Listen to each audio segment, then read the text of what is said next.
Monsieur le Premier ministre, Monsieur le Président, asseyez-vous, je vous en prie.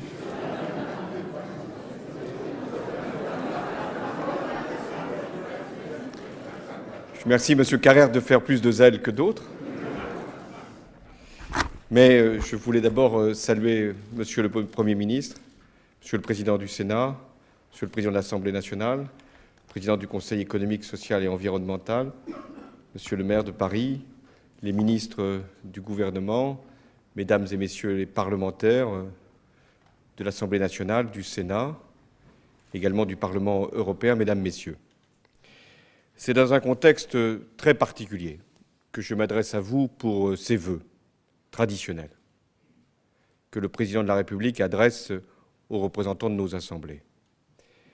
Moment exceptionnel puisque, à l'instant où je parle, une prise d'otage a lieu en Algérie, sur un site pétrolier, avec un nombre de personnes retenues dont nous ne pouvons pas encore connaître l'exactitude, de même pour les ressortissants français qui pourraient être concernés. Je suis en liaison permanente avec les autorités algériennes qui font et feront leur devoir. Nous sommes également en lien avec les chefs d'État et de gouvernement des pays concernés. Tout cela n'est pas sans lien, chacun l'aura compris, par rapport à l'action que nous menons, la France, mais également les pays africains et tous ceux qui participent à ce qu'on appelle la MISMA, qui a vocation à permettre au Mali de retrouver le plus tôt possible son intégrité territoriale. La France a fait ce choix d'intervenir rapidement. Elle l'a fait en fonction de ses obligations internationales, celles qui avaient été prévues par les résolutions du Conseil de sécurité, et aussi par sa présence dans la région qui justifie qu'elle a été la première. La France n'est donc pas seule. Elle est d'abord là parce qu'elle était la première présente dans la région. Elle n'est pas seule puisqu'elle a le concours des Africains qui seront les seuls à déterminer l'ampleur de l'opération. Elle n'est pas seule puisqu'elle a le concours aussi des Européens sur le plan matériel et humanitaire. Enfin, elle a reçu du Conseil de sécurité le plein appui et la pleine approbation pour l'action que nous engageons. Si nous menons cette opération, ce n'est pas pour poursuivre je ne sais quel intérêt, nous n'en avons aucun dans cette région. Ce n'est pas pour marquer une influence. Si nous sommes présents dans cette opération, en première ligne, c'est parce que nous luttons contre le terrorisme, que nous répondons à la demande d'un pays ami, le Mali, et que nous préparons la constitution d'une force, la MISMA, qui doit, elle, réussir à donner au Mali et l'intégrité de son territoire et la démocratie.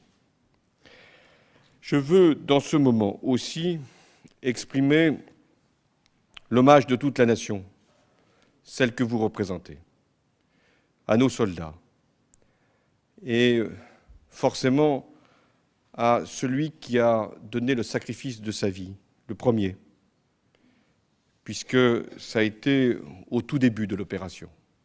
Je pense à Damien Boiteux, qui, dans son hélicoptère, a été le symbole de la France venant en secours à un pays ami.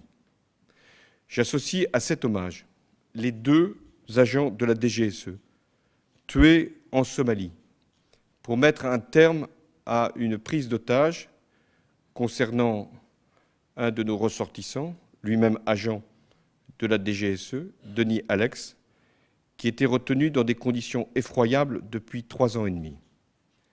Cette opération, je la revendique entièrement.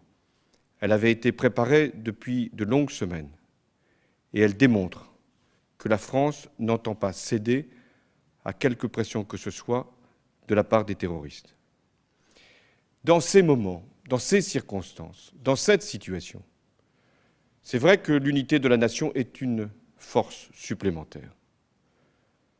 Mais elle a une condition, c'est que le Parlement soit associé autant qu'il est possible aux décisions que je prends ou que je pourrais prendre. C'est pourquoi, dès lundi soir, le Premier ministre et le ministre de la Défense ont informé les présidents des groupes parlementaires, des commissions concernées, du Sénat et de l'Assemblée nationale. Un débat a eu lieu aujourd'hui même dans nos deux assemblées. L'article 35 de la Constitution fixe en effet un délai de 3 jours pour informer le Parlement. Il a été scrupuleusement respecté.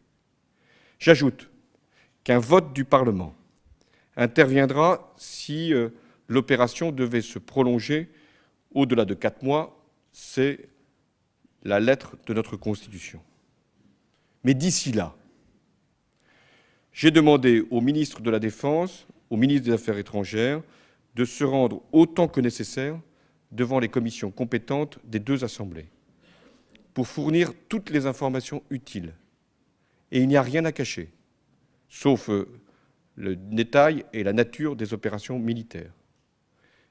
Et là-dessus, je l'ai dit, la France n'a pas vocation à intervenir au-delà du temps nécessaire. Ce sont les Africains et aussi d'autres nations constituant la force, la MISMA, qui aura le rôle décisif. Mesdames, Messieurs, la gravité de la situation internationale, je pense donc à ce qui se passe en ce moment même en Algérie et ce qui va durer au Mali, ne peut pas ralentir ou freiner le programme de travail du gouvernement et donc pas davantage l'ordre du jour du Parlement. Je sais que depuis 6 mois, députés et sénateurs sont soumis à un rythme intense. J'ai entendu d'ailleurs les observations des deux présidents sur le recours excessif à la procédure d'urgence. Ce n'est pas nouveau, mais ce n'est pas une raison pour répéter. J'ai donc demandé au Premier ministre de veiller à ce que soit défini pour les prochains mois le bon équilibre entre la volonté qui est la mienne de mettre en œuvre rapidement les engagements que j'ai pris devant les Français et en même temps la nécessité de permettre une délibération sereine du Parlement par rapport à des textes qui doivent être présentés, certes par le gouvernement, mais modifiés, amendés, améliorés, enrichis par le Parlement. Le calendrier est chargé, je le sais, et des projets de loi importants vont marquer la session qui s'ouvre. Je pense notamment à ces textes qui vont concerner l'emploi. Le contrat de génération, qui, je le rappelle, a fait l'objet d'un avis unanime des partenaires sociaux, salariés comme employeurs. Ce contrat de génération qui vise à réduire le chômage des jeunes, comme celui des seniors, en permettant un tutorat, un accompagnement des premiers par les seconds. Toutes les entreprises sont concernées et toutes seront incitées financièrement à favoriser cette transmission d'expérience entre les générations. Le second texte dont le Parlement sera saisi, c'est la transcription législative de l'accord majoritaire sur la sécurisation de l'emploi qui est intervenu le 11 janvier. Ce texte vise à lever cette double peur, celle des travailleurs d'être licenciés, et ce n'est pas une peur illégitime, surtout dans le contexte d'aujourd'hui, et celle des employeurs d'embaucher. Il prévoit des droits nouveaux, ce qui est exceptionnel d'ailleurs dans une période de difficultés économiques. Je pense à l'accès universel à une complémentaire santé et aussi à la mise en place de droits rechargeables pour l'assurance chômage. Et également, il donne la possibilité aux entreprises de s'adapter aux problèmes conjoncturels qu'elles peuvent rencontrer. Et donc, ce texte, s'il est transposé par voie législative, permettra le plus vite possible de préserver l'emploi dès lors que nous sommes encore pour quelques mois dans une phase de croissance ralentie. Vous aurez donc, parlementaires, à vous prononcer sur ces évolutions importantes de notre droit social. Dans un court délai, sera également examinée la réforme bancaire. Elle préfigure les règles que l'Europe est en train d'introduire dans le cadre de ce qu'on appelle l'union bancaire. Supervision bancaire, résolution des difficultés que les banques peuvent connaître, séparation des activités de dépôt et de crédit des activités dites spéculatives. Ce texte, là encore, sera protecteur pour les épargnants et bénéfique pour les entreprises. Il peut être amélioré, il y a matière, et il doit être un outil pour l'emploi. Enfin, sera prochainement discuté, d'abord à l'Assemblée nationale puis au Sénat, le projet de loi ouvrant le mariage à tous les couples. C'est un engagement que j'ai pris devant les Français. Il était, je crois, le 31e. Ça ne veut pas dire qu'il est moins de valeur que les 30 premiers, mais il doit être, comme les autres, respecté. Je tiendrai donc cet engagement. Ce texte a été préparé depuis plusieurs mois par la garde des Sceaux, après une large concertation. Le Conseil des ministres l'a adopté le 7 novembre. Je connais les sensibilités sur ce sujet. Elles sont diverses. Et d'ailleurs, une manifestation que j'ai qualifiée de consistante s'est déroulée dimanche. Je la respecte, mais c'est maintenant au Parlement d'intervenir. Et c'est dans ce cadre que la loi sera votée. Le travail en commission a commencé, du temps a été réservé au débat, et je considère que sur les sujets de société, la délibération législative est une garantie, et qu'en outre, le champ de l'article 11 de la Constitution est strictement limité et écarte les sujets dits de société. Le Parlement sera ensuite saisi, avant l'été, de plusieurs textes significatifs. La refondation de l'école, la réforme de l'enseignement supérieur, le droit des consommateurs, la réforme de la politique du logement et un nouvel acte de décentralisation. Et je sais que là encore, le débat, notamment au Sénat, permettra d'éclairer les Français.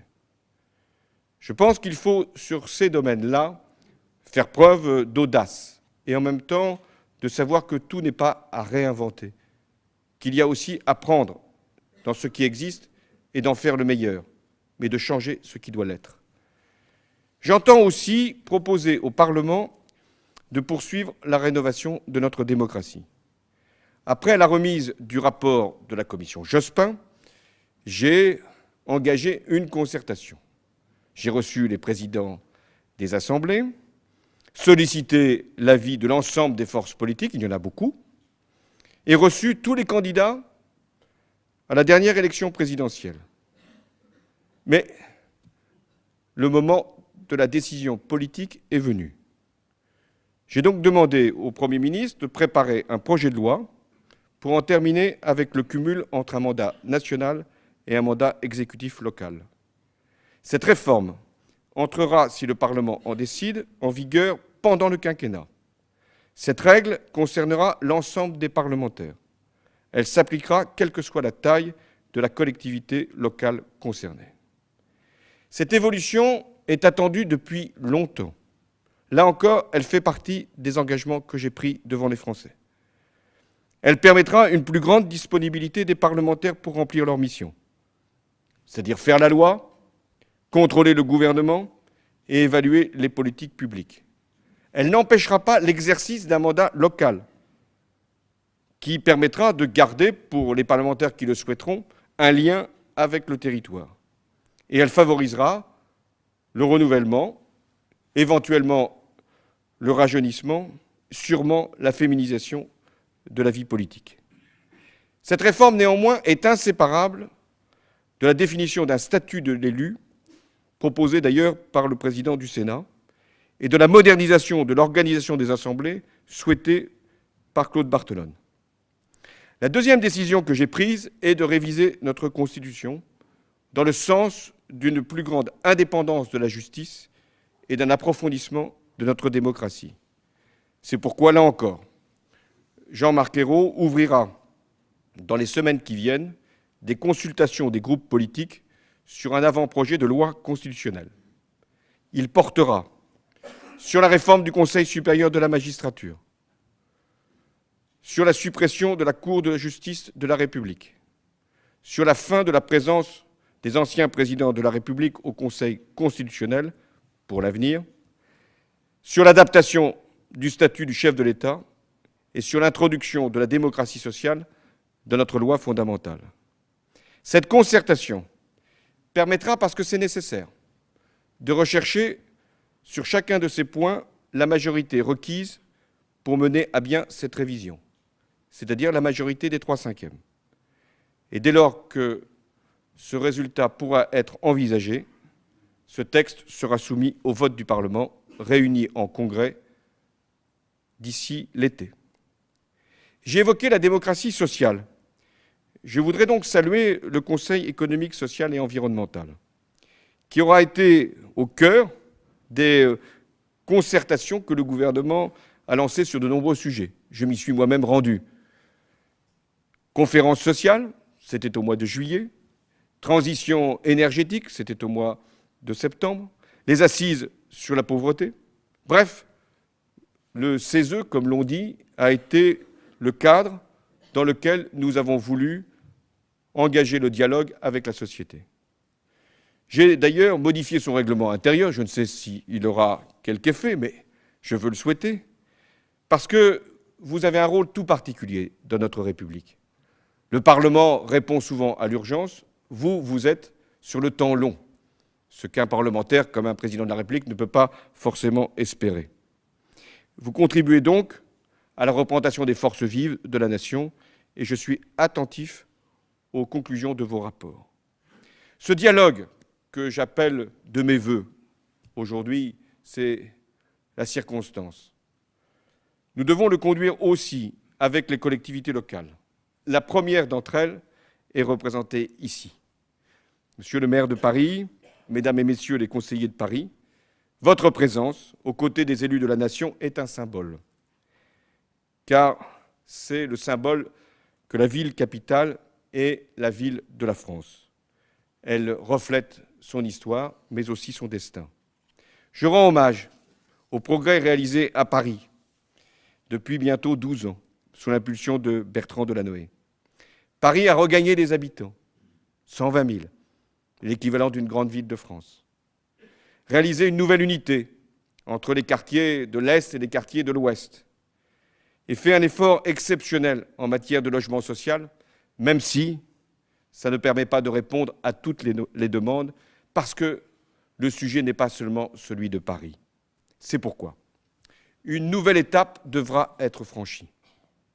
Paris doit devenir plus grand que Paris.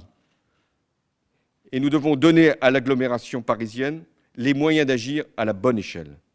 C'est un enjeu national. L'outil peut être Paris Métropole, qui rassemble déjà 200 collectivités. L'État fait confiance aux élus locaux pour définir le bon périmètre et le juste contenu. Mais je souhaite que les avancées significatives soient réalisées en 2013 pour éventuellement trouver leur traduction dans la réforme territoriale. Une métropole parisienne plus forte en France, c'est aussi une France plus forte en Europe. L'Europe, certains d'entre vous la construisent jour après jour. Je pense aux députés au Parlement européen. Ces 8 derniers mois, nous avons consacré, les uns et les autres, nos efforts pour stabiliser la zone euro, c'est fait, et pour réorienter l'Europe, c'est en train d'être engagé, avec le pacte de croissance, la taxe sur les transactions financières, l'union bancaire, mais il nous reste à adopter le cadre financier budgétaire donc de l'Europe pour la période 2014-2020. Ce n'est pas l'exercice le plus facile, et les intérêts nationaux ont vite fait de reprendre le dessus. Mais nous, la France, si nous devons défendre nos intérêts particuliers, nous en avons. Nous avons une mission plus élevée que d'autres, parce que nous sommes un pays fondateur de l'Europe. Donc nous devons veiller à donner une vision, un projet à l'Europe, y compris à travers son budget, les infrastructures, l'énergie, mais également la politique agricole commune qui n'est pas une prétention française, mais qui est aussi le moyen d'assurer l'avenir d'un secteur dynamique qui est celui de l'agriculture et des industries agroalimentaires, avec la sécurité alimentaire et ce rôle que nous avons de nourrir une partie de la planète tout en favorisant aussi le développement des agricultures au-delà de l'Europe. Nous avons aussi à avoir une pensée, plus qu'une pensée, une solidarité à l'égard des pays dits de la cohésion, qui ont fait le choix de nous rejoindre et que nous devons accompagner. Et d'ailleurs, leurs investissements sont un facteur de croissance pour nos propres économies. Mais le Parlement européen aura à être renouvelé en 2014. Et là aussi, je souhaite que ce soit l'occasion d'un grand débat, pas simplement national, il aura lieu, mais un grand débat pour l'avenir de l'Europe et de savoir quelle dimension politique nous devons accorder à cette union.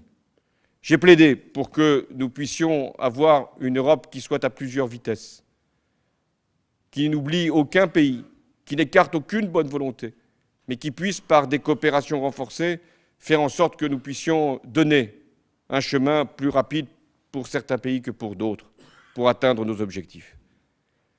Mesdames et messieurs, chacun d'entre nous a la place qui est la sienne, la mienne, celle des membres du gouvernement, la vôtre, à Strasbourg, capitale de l'Europe, je le rappelle pour ceux qui seraient tentés de l'oublier, à Paris, dans nos assemblées. Chacun est responsable de l'intérêt général et dépositaire d'une part de l'avenir de la France. Nous représentons tous la nation. Et donc nous avons un devoir qui va bien au-delà de la mission qui nous a été confiée, du mandat que nous avons reçu de nos électeurs. Nous devons restaurer la confiance entre le peuple et ses représentants. C'est la condition pour lui demander un effort. C'est la condition pour le redressement. C'est la condition aussi pour préparer notre propre avenir. Personne ne peut imaginer que, quel que soit le talent des uns et des autres, nous réussirons seuls. Nous avons besoin du concours de tous. Mais nous avons parallèlement le devoir de faire avancer la démocratie. Nous ne devons rien craindre des réformes. Le pire, c'est le statu quo. Le pire, c'est la bonne raison de ne pas avancer. Mais là encore, nous devons le faire dans l'apaisement, celui auquel je suis attaché. Non pas parce que je craindrais la confrontation ou la division, elle existe dans une démocratie, mais parce que c'est ce qui nous permet de dépasser nos différences. Je suis pour le respect des sensibilités. Ça ne veut pas dire la dispersion, l'incapacité à choisir. Ça veut dire qu'à un moment, ce sont les élus du peuple qui doivent avoir le dernier mot. Enfin, je suis pour le rassemblement sur l'essentiel, ce qui fait que nous sommes dans la même nation, que nous portons les mêmes valeurs et que nous avons un projet qui dépasse nos appartenances. Voilà pourquoi j'ai été heureux ce soir d'adresser mes vœux à l'ensemble des représentants de la nation que vous êtes. Merci.